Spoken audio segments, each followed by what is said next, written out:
What's up, everyone, and welcome to Making the Shift for Autistic Kids. We're an SLP couple from California with 4 boys. And we're here every week to bring you neuro-affirming tips, tricks, and tools. Are you ready to make the shift? Let's do this!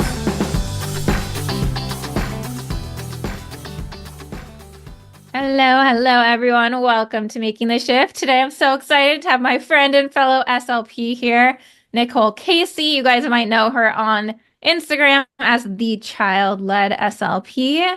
She is a private practice owner in Pennsylvania, and she is the co-host of a new podcast that Chris and I were just on called the Great Language Partner Podcast, aka GLP Podcast, because that is her specialty, is supporting Gestalt language processors. So excited to have you here. Oh, thank you so much for having me. I'm so excited to be on this end of the podcast for once, it seems like. Yes, the interviewee. And also something that is very exciting, Nicole just launched a brand new workbook. It's all about supporting early stage GLPs. It is through a neurodiversity affirming lens, child-led lens. And that's what we wanted her to come and chat with me about today is what does child-led therapy look like and why is it so important for GLPs? Maybe that would be a good place to start is why is it so important for GLPs specifically to use a child-led approach? Yeah, I think, it's helpful for all kids, but for Gestalt language processors, the way that they're acquiring language and connecting with language really is based on what they're drawn to and what they're connected with. And so, for example, our GLPs, they pick up language in moments where there's a lot of emotions, whether they're really excited or really frustrated, or they pick up language in moments that are really meaningful to them. And so a child-led approach allows us to offer more of those meaningful moments for our GLPs to actually be doing things that they want to do that's meaningful for them. And I have found that following my GLP's lead is what has really kind of taken progress to a new level, because it's like whatever we're doing in the session is up to the child, and that makes everything be more meaningful for the child, right? But B, it helps them generalize those skills quicker and more effectively, because if they're choosing what to do in our session, it's something that they enjoy and they're likely to do that again in the future, whether it's at home or at school, versus if I bring a child into my office and I have this really perfect like Pinterest craft activity, they might participate in it, but will they go home and do that on their own? Will they practice that skill again? Probably not, unless they're really into that kind of thing, right? But I think the child-led approach, it lets us see what's important to kids, and that's where we can offer our support and build language. Yeah, so many good points there. And it definitely reminds me of lots of conversations we've had on this show about the importance of intrinsic motivation, because that's how kids learn. And when we are just putting something in front of them because we want to do it or because it's like the theme of the week. I mean, what SLP doesn't love a good theme? I know we all do. But it's just in reality, there are things we can be doing that are going to be more meaningful for them and therefore more intrinsically motivating and more likely to build language. And I wanted to chat a little bit about what child-led therapy looks like, because I feel like there's this huge misconception that child-led therapy just means like following a kid around.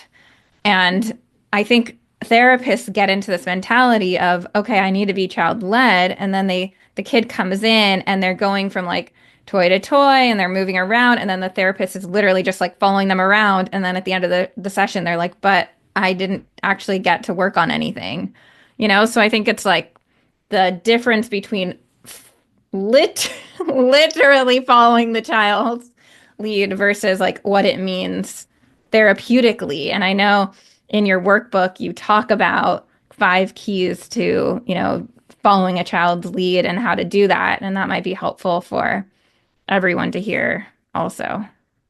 Yeah, I'm laughing because like literally following the child's lead around the room is I think where most of us start when we think of child led, and we're like, okay, yeah, I'm following their lead, and then it's like you're sweating and like nothing's getting done, everything's getting dumped on the floor, and it's just like a hot mess, right? And for a long time I feel like that was what I thought child led therapy was, and I'm like, oh my God, this is a workout. Like it really was exhausting and still is exhausting. I always say a child-led approach is the hardest way to support kids because you really have to be flexible and think on your feet.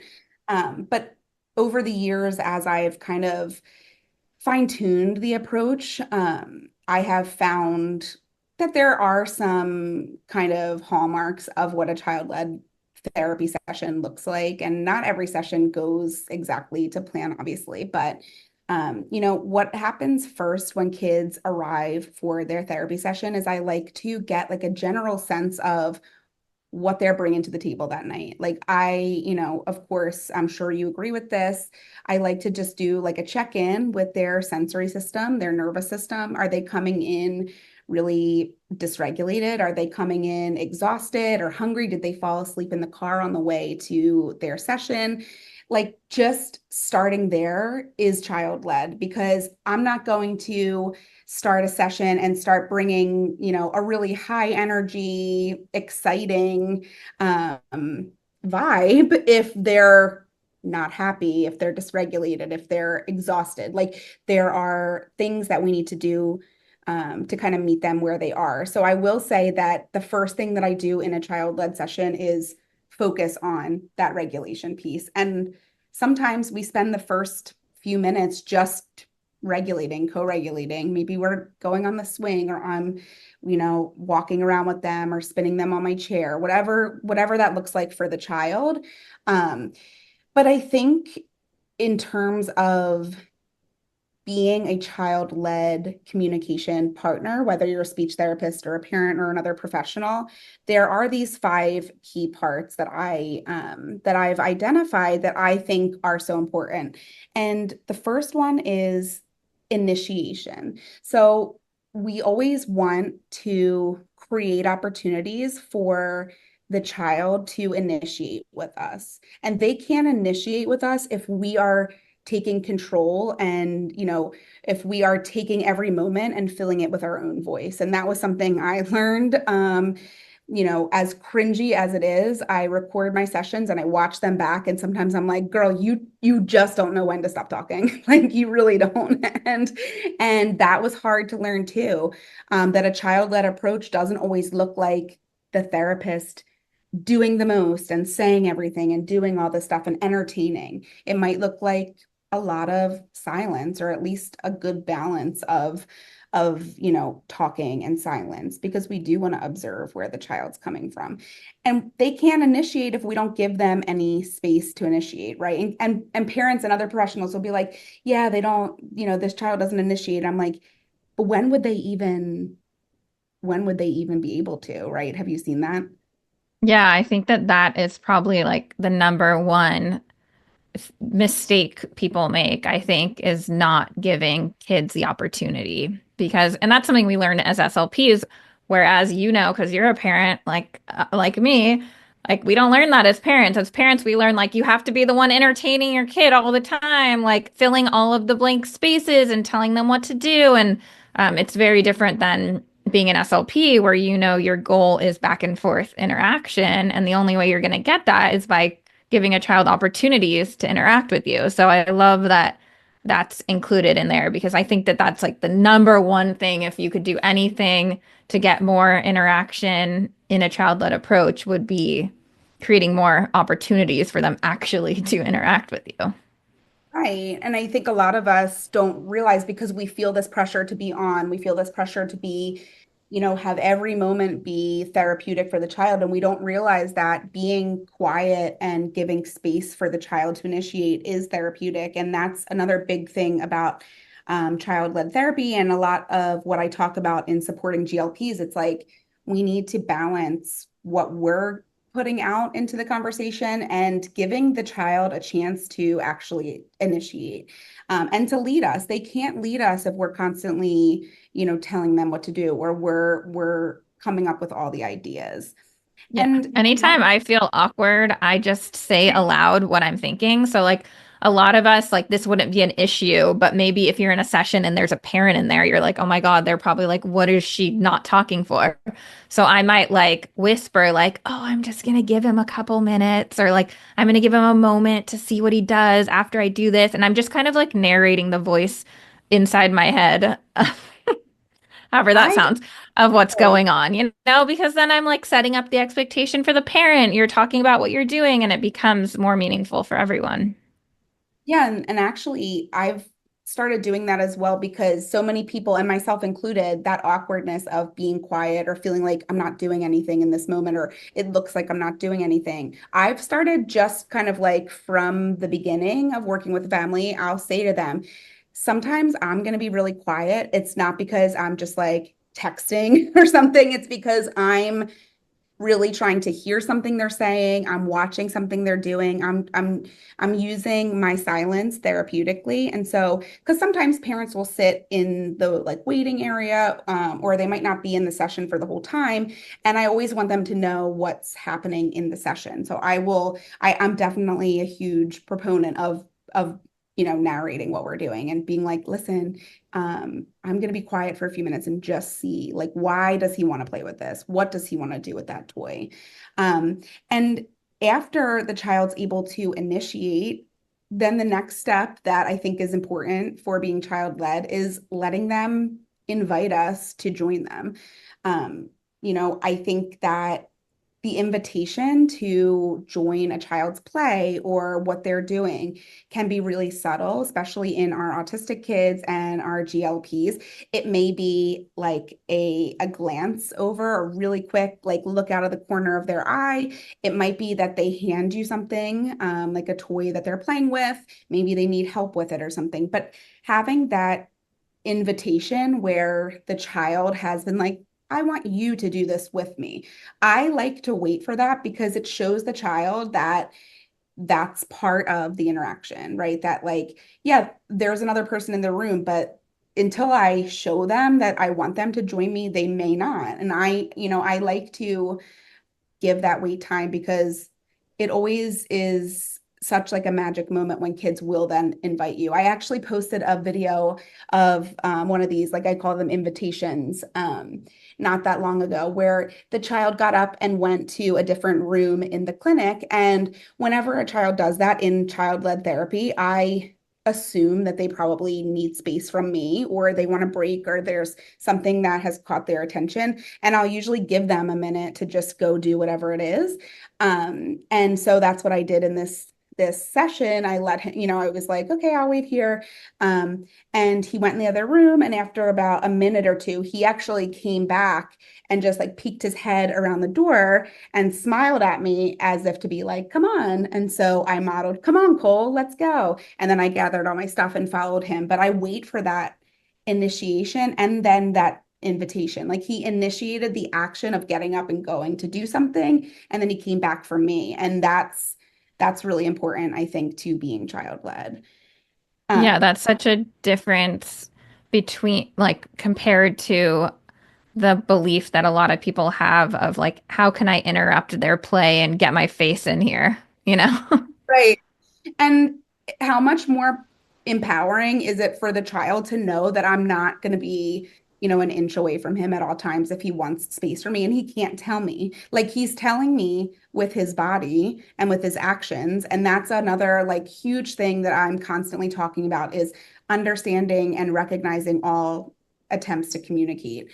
And so when kids get up and move away from you, it probably means something. And it's our job as child-led communication partners to try to understand what it is that they might be telling us, because if I just keep getting up and following him, he's just going to go the next room and the next room. And then it's like, that's when people will say child-led therapy, like it doesn't work, I'm just following him around. And I'm like, because that's not really child-led. If he's getting up and walking away from you, the child-led thing would be to do, of course, within reason, right? Like if it's safe, would be to let him have a minute or to model something like, I need a break or I need space. And so I look for those moments and I try to really model language that matches the child's what they're trying to say in that moment.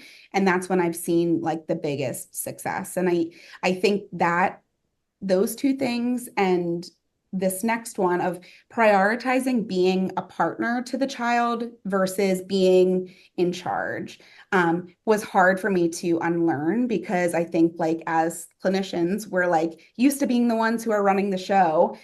And I noticed that as much as I had become child-led over the years, that there was this one thing that I was still doing in every session. And I'm like, I just couldn't get myself to stop. And it was like, if the child would pick a toy, let's say the kids in my clinic, they love the like learning resources like picnic baskets and presents and things like that. So they have like a million pieces. And I would hold like all the pieces in my lap. Like it was like a trick that I learned like early on as an SLP. And like all the pieces are hiding like in my crisscross applesauce lap. And I'm only bringing out like one at a time to show them. And that's still like withholding the toy that the child wants, right? I was still setting up this like dynamic that like I'm in charge. Like as much as I want to say that I'm child-led, doing things like that, I think can still be perceived by the child as like, okay, this is a demand. She has all the pieces. Like she wants me to do something to get something. That was the hardest thing I think for me to shift.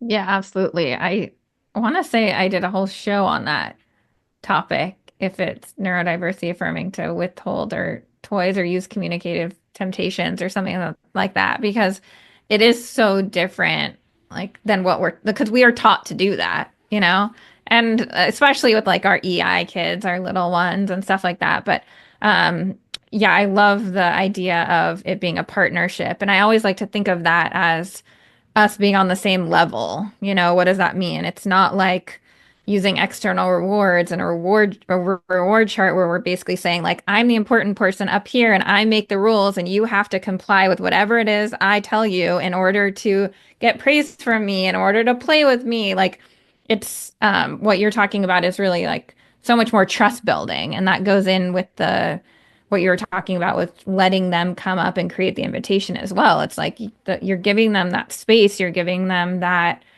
opportunity to like be a play partner to you, which really builds trust and strengthens the relationship. Yeah, and I think like that's why kids want to communicate with us because we are not controlling every little thing that happens. And, you know, another example of that is like if a child's lining their toys up, like what we were all taught to do would be to like disrupt the line or like try to put something in that doesn't fit or, make them ask for each little like piece to put in line. What I do as their partner, as a child-led provider, is I know what they're going to reach for next. I'm just literally handing it to them. Like they don't have to perform a little, trick for me to hand it over. I'm just literally like, okay, I know they're going to put this in rainbow order. So purple's next. Like, here's the purple one. And then I'm modeling like, let's get purple or this looks cool. This is fun. But you can see how modeling in those moments takes the pressure off of like them having to think like, okay, she's going to make me ask for the purple piece. Is it even worth it? Like I could also just get up and walk away from her. And I think that's where, the beauty of child-led therapy comes in because kids want to be there. Like I have really, and I don't even say this to like toot my own horn, but like ever since becoming like fully child-led, the kids are like knocking on the door, trying to like bust in at their session time, and they don't want to leave. Like they're having to be like wrangled out of there because I think it's just so nice for kids to have that uninterrupted time to really be on an equal level to an adult who can help them and give them, the language that they're looking for.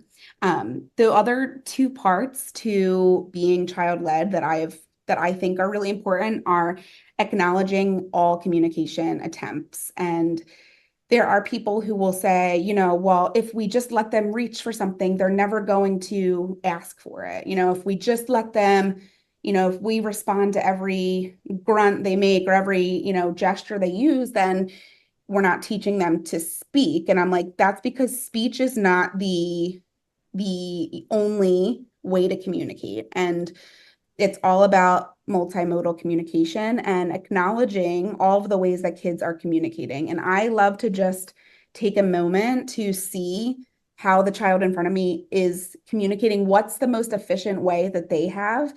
Is it gesturing? Is it grabbing my hand and leading me somewhere? Like, that's all communication and we can build on that. But to do the opposite, to dismiss that or ignore that or withhold attention until the child speaks or they do, a more conventional communication, then, that shows the child that, I'm only going to get that interaction when I do what they want me to do. And that's not conducive to that trust, like you talked about. Like, I, Yeah, and if you think about it, it really takes so much pressure off of the communication partner too, because they all of a sudden don't feel like, well, I have to do this, this, and this. It's like you can just do what's natural, which is a child goes and reaches for something, and then you're modeling what they want and you're giving it to them, and it just makes your job as the partner so much easier. there's none of those like power struggles of like, I know you want the bubbles. So now I'm like, say bubbles, say bubbles, say bubbles. And then they're not going to say bubbles. Now they're frustrated, but I feel like I can't give in because then I'm, going back on what I told the child to do. So there's none of that in child-led therapy. It's like, the child really is leading the way. And I think the fifth key part of following a child's lead that can be helpful, that we can kind of have some control over, is creating the environment. And I believe that, we can proactively create like things that could encourage the child to communicate. I talk about like I have these jumbo like rainbow crayons that are filled with little pieces. So I might, when I'm cleaning them up at the end of the day, I might put them in the wrong colors just to shake things up for the next day. And by doing little things like that, not in front of the child, not while they're watching, not for the purpose of frustrating them, but just to like give something new and novel for the child to notice and maybe communicate about, like that is how we can create the environment. And we can look for these opportunities. Like maybe I put all of the toys up on the shelf and it's like I'm not restricting access to the toys, but they're up on the shelf. So I want to see, are they going to try to climb up and get it themselves? Are they going to grab my hand to get it? Like, how will they communicate and how can I model language? And those are the opportunities that I think we do have some control over and that we can really put into practice and still be child-led. Yeah, absolutely. That's so fun. Although I could never get myself to put them in the wrong color. I would be like, oh, this is so painful. I can't do it. Maybe another activity. That's where we're different because I am not an organized, neat person. I am throwing things in. And that, you know what? There's nobody that cleans up my office better than my GLPs who like things where they like them. Sometimes I'm like, yeah, this was definitely a Miss Nicole cleanup situation. That's why it looks like a mess in here. But the kids usually will put their things back where they expect them to be, which is always appreciated, especially at the end of the day. Yeah, I love that. Gotta get them in that habit of helping when they're young. Unlike our own children, I'm sure. Yeah, absolutely. But I would love to hear a little more about your workbook and have you share a little bit more about it. I have been looking over it all day and I'm so impressed. It just looks like it took, first of all, an insane amount of work. And also, I just know because obviously we have our clinic in here, we see lots and lots of kids every week. This stuff is so needed to use with like parent coaching. And, I know your guide, you said it's specifically for early GLPs. So why was it that you went like early GLP? Did you just feel like there was like something missing, like the things that you needed didn't exist? Yeah, I think that really, I think the guide would be helpful for anybody who supports an autistic child. I think it's specifically for early GLPs because we're not getting into all of the stages of Gestalt language development. We're not talking about like, all NLA and all of the different, stages of language development. We're really focusing on our own skills as communication partners. It was more important for me to teach people how to do what I do with kids than it was for me to teach them about a specific protocol or about a specific, framework. It was important for me to teach parents and professionals how to really appreciate the child in front of them and how to recognize how they're already communicating and build from there. And I think that I see so many early GLPs and their parents come in, and when I explain some of this stuff, it's like it's just such an amazing feeling, I'm sure, for parents to be like, wait, that's what I was thinking. I knew that she wasn't just singing Twinkle Twinkle for no reason. I knew she was trying to connect with us. And so that's my passion, is helping parents and professionals connect with autistic kids. And so early GLPs are just such a fun group to support, and you can really build that connection. And that's why I really wanted the workbook to focus there. And I really wanted it to be something that people could use for a long time. Like, I don't want it to be something that you download and never look at again. I truly use this every day with my own clients. I refer to it. I use some of the handouts as like standalone papers that I will give to families or I will use for coaching other clinicians. But really what I like about it is that it teaches you to respond to your child in an effective way that will help them communicate more meaningfully and just more effectively in general. And the checklist, the questionnaires, they're all the things that I wish that I would have had a few years ago that I didn't have. And now I'm like, thank God I made this, because I seriously use it for writing goals. I use it for tracking progress. I use it for just like thinking about how to support my kids and for talking to parents as well. So I definitely think that that's why I created it. And that you're right. Like, it took me probably hundreds of hours. It's a beast. Like, I don't know. I never thought it was possible to write a workbook that was like, I don't know, 160 pages, but I just wrote what I do. And I think that's what made it a lot less difficult, was that I really just wrote down my process. And it came from my 10 years as an SLP. And so I think that was what made it possible. But yeah, I'm so excited to get it out there. I think it will really help people. I think it'll help parents to understand their child better. And I think it will help clinicians and professionals to not have to reinvent the wheel and to use the book to support the parents that they work with. So I'm really excited. Yeah, absolutely. I mean, I think what you just said, which is this is you taking your 10 years of experience and putting it into one, and it's like gonna save people so much time and energy to not have to go out and create those things themselves. Because I'll tell you, there are a lot of things like our clinicians are creating on a daily basis because they need them. It's stuff like this, you know? So I think that, like, I love the interactive nature of the workbook. I think it's awesome. I think it's going to be really great for parents who want to learn more about their kids. I think it's going to be really awesome for clinicians to be able to use in their therapy. And it really just like gives them a step-by-step guide. I mean, I think that learning about Gestalt language processing, like when we all learned about it, it was just like, like mind blowing, like so overwhelming, so much at once, so many stages. Like, it's almost to the point sometimes where it's so much to know that you're like, should I really dive in? Because this is, a lot. And I think it's one of those things where you learn as you go. You learn with every client, you learn with every family you work with, and with every kid, you're going to learn something new. And just having a guide like this really helps people to feel like they have some direction in their therapy, which I think is really, really helpful.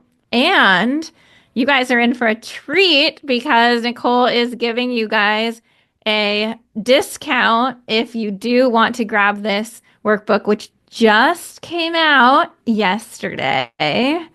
And so we are going to put a code for you guys. We'll link it in the bottom too, but the code is sensory, and that will get you guys 5% off of the workbook. Like I said, I've been looking at it all day. I'm so excited to start using it in our clinic. I know that like it's very helpful for parents, but I think that there's huge need for this for therapists as well. So I would encourage you guys, go out there and get it. It's going to save you time. It's going to make your life a lot easier.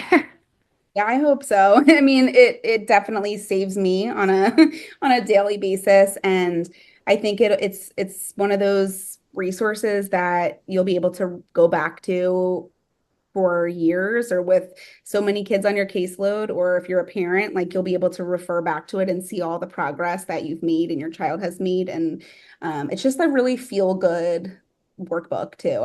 Everything I do, I like to make it feel really empowering. So that's my goal, to empower you to be a great language partner. And I think we all can be. So I'm really excited. Absolutely.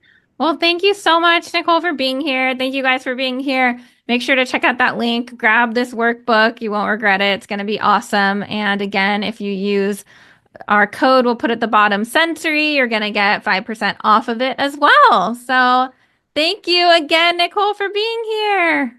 Thanks so much, Jessie. This was so fun. Thank you so much for tuning in to Making the Shift. If you enjoyed this episode, it would mean the world to us if you could like, subscribe, share it with a friend. Our only goal is to spread neurodiversity affirming approaches all over the world, and we can only do that with your help. Thanks for being here, and we'll see you next time.